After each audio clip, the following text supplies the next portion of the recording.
Divisibility rule for 3. Divisibility rule చూద్దాం. Third divisibility rule.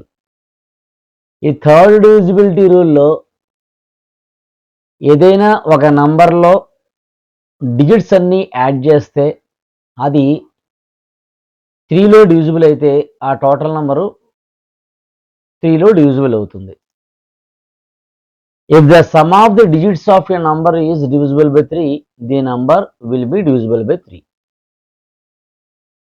ఇప్పుడు మనము కొన్ని ఎగ్జాంపుల్స్ చూద్దాం.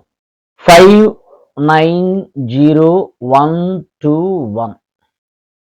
ఈ నంబర్లో సమ్ ఆఫ్ ది డిజిట్స్ అంటే 5 plus 9 plus 0 plus 1 plus 2 plus 1 అన్నీ యాడ్ చేస్తే 18.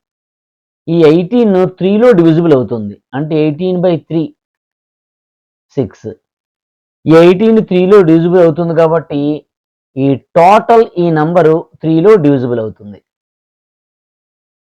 ఇంకొక ఎగ్జాంపుల్ చూద్దాం.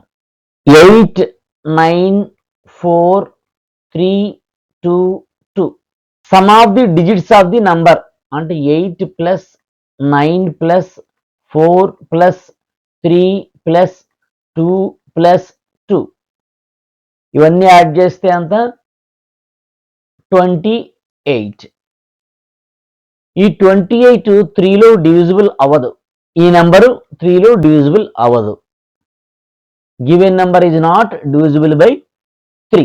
4, 2, 9, 7, 1, 4.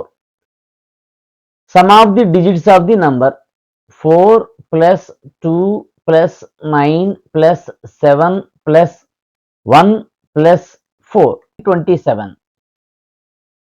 27 3లో డివిజిబుల్ అవుతుంది.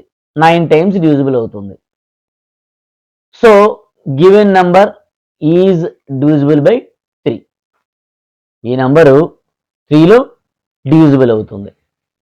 ఇలా మనము డివిజిబిలిటీ రూల్స్ కనుక నేర్చుకున్నట్లయితే ఈజీగా కాలిక్యులేషన్ చేయొచ్చు.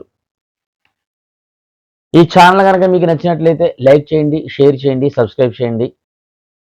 మీరు లైక్ చేయడం వల్ల మీకులాగా ఇంకొకరికి నేర్చుకునే అవకాశం మీరు కల్పించిన వాళ్ళు అవుతారు.